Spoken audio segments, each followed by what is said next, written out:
Hindu temple in Ahmedabad in the Indian state of Gujarat, where I've come to find out how this most ancient of religions operates in a rapidly changing world.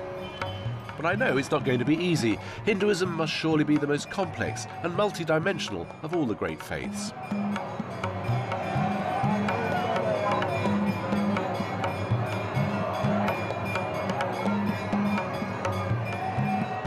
I'm rubbing shoulders with the people who have come here to celebrate the birthday of Swaminarayan, just one of the many, many Hindu gods. So many, in fact, that nobody can put a number to them. For me, this is the India experience, total immersion. I've only been here 20 minutes and I'm beginning to feel exhausted already, this full body contact. There's a wonderful atmosphere of celebration and joy. It's a very happy place to be. There can be no religion that displays more colour and diversity and vitality than Hinduism. After 4,000 or so years of inventiveness and adaptation to changing circumstances, it's given us today a faith of more than 1 billion followers, most in India, with tens of millions of them spread around the world.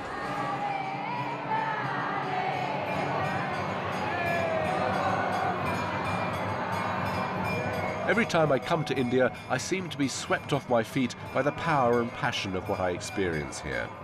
It's not easy to make sense of precisely what is happening and why, so for now, I just go with the flow. Today, Swaminarayan's devotees have dressed the most lifelike statue of the deity like a prince. The god sits on his altar surrounded by birthday party food, which is shared with his guests.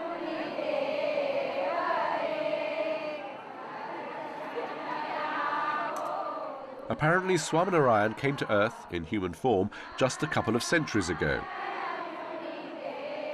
During his 50 or so years as a man, he declared to his followers that he was, in truth, God, the last and greatest of all the Hindu gods.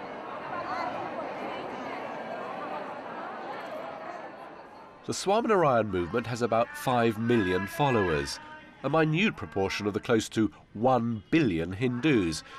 Yet this relatively small sect has an influence and global reach out of all proportion to its size. It has built temples and monuments on 4 continents. The biggest and most impressive is on the floodplain of the River Yamuna in the Indian capital, Delhi. But there are hundreds of others, as far apart as Chicago, Nairobi, Sydney, and even the modest London suburb of Neasden. Although this part of North London has a pretty rich mix of humanity, it still feels a very long way from the heat and dust of Ahmedabad. The Swaminarayan temple stands aloof in its neighbourhood, like a palace from an oriental fantasy. Since its opening some 10 years ago, this temple complex in North London has become one of the sights to see in Britain's most visited city. The Neasden Temple is very definitely on the map.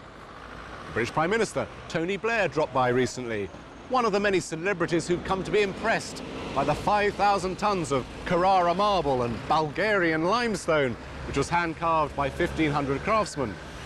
The Swaminarayan movement may not be large, but it's certainly building up an extraordinary international profile.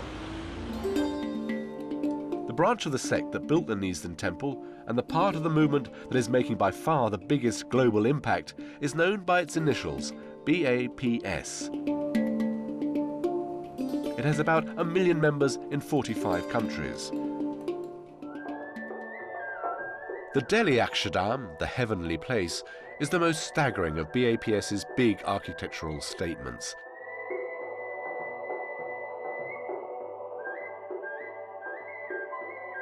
It is said to have cost some $50 million and used the labour of 7,000 craftsmen and 4,000 volunteers.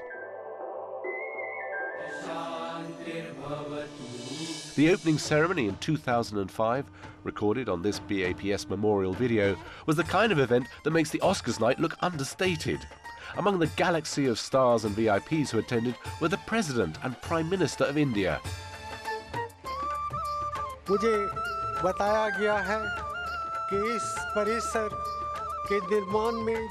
They were entertained by a cast of thousands. The BAPS approach is a fascinating fusion of the deepest traditions and the most dazzling methods of modern communication. But all this enterprise does throw up some provoking questions. How does such a comparatively small religious movement get to develop such a strong world presence?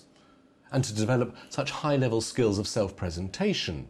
Where does the money come from for all this communication, let alone the money to build $50 million temples and support ambitious programs of education, welfare and emergency relief?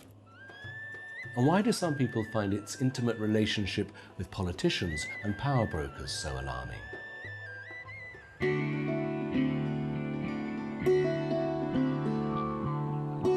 Before I can answer these questions, I need to go back to the beginning.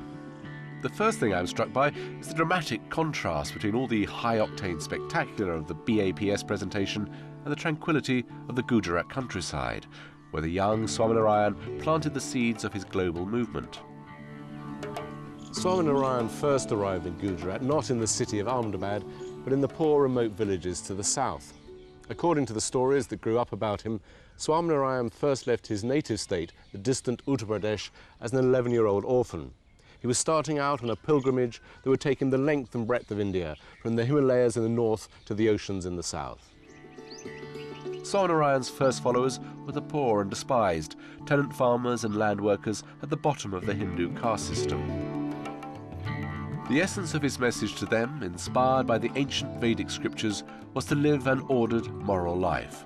Do not kill, do not commit adultery, do not eat meat, do not consume alcohol or drugs.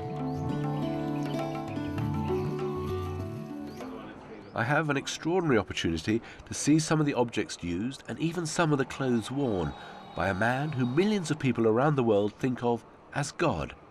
These are just a few examples, the few samples of what we are going to display. Right. The retired acharya, or religious leader, at the Ahmedabad temple is building a museum to house these revered relics. So these are things that obviously he used, he touched? Yes, yes. These are the footprints. Oh, I see. Just an example. Would devotees, when they came to see him or if he visited their homes, would they ask, yes, can we have... When he was very pleased with the devotees, he would just give them footprints. They worship it with great reverence. Footprints of Bhagwan Swaminarayan is something very unique thing for them. I'm struck by the contrast between the digital extravaganza of the BAPS approach to things and the intimate, even modest, style of the Acharya tradition. This is a Shikshapatri. I'm shown a copy of Swaminarayan's key sacred writings. This slim volume was made for his own use, his whole philosophy distilled into one small book. He took all the essence of all the religions, from Christianity, from Islam, from every good things from Jainism. He derived good principles from all the religions and put it into a nutshell. For example, the 10 commandments of the Christianity you will find in Shikshapatri. All devotees of Swaminarayan read an extract from this sacred text each morning as they conduct puja, the daily act of worship. In the morning we perform the puja, and during that puja we create that oneness with Almighty. We forget everything during that puja, and that is a time where if a person reaches that stage, he can even converse with God. Dr. C.J. Patel is an exemplary member of the Swaminarayan sect, a landowner, an engineer, the chairman of a powerful educational trust, so a prominent figure in Gujarati society. His children and grandchildren have created successful lives in Britain and America, and they have maintained their faith in a foreign setting.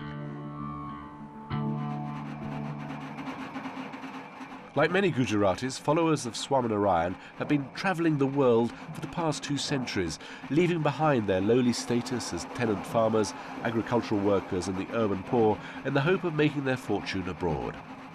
And a large number of these fortune seekers from Gujarat succeeded brilliantly overseas. The children of domestic servants became professionals, small shopkeepers became millionaires.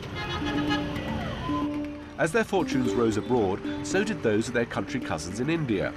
Gujarat today has become one of India's richest states. and the wealth and influence of the Swaminarayan movement has expanded accordingly, along with its capacity to do good.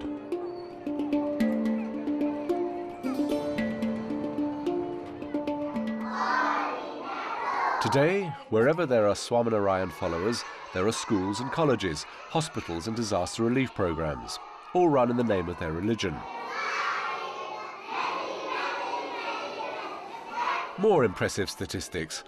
BAPS alone has 55,000 volunteers who give 12 million hours of their time each year.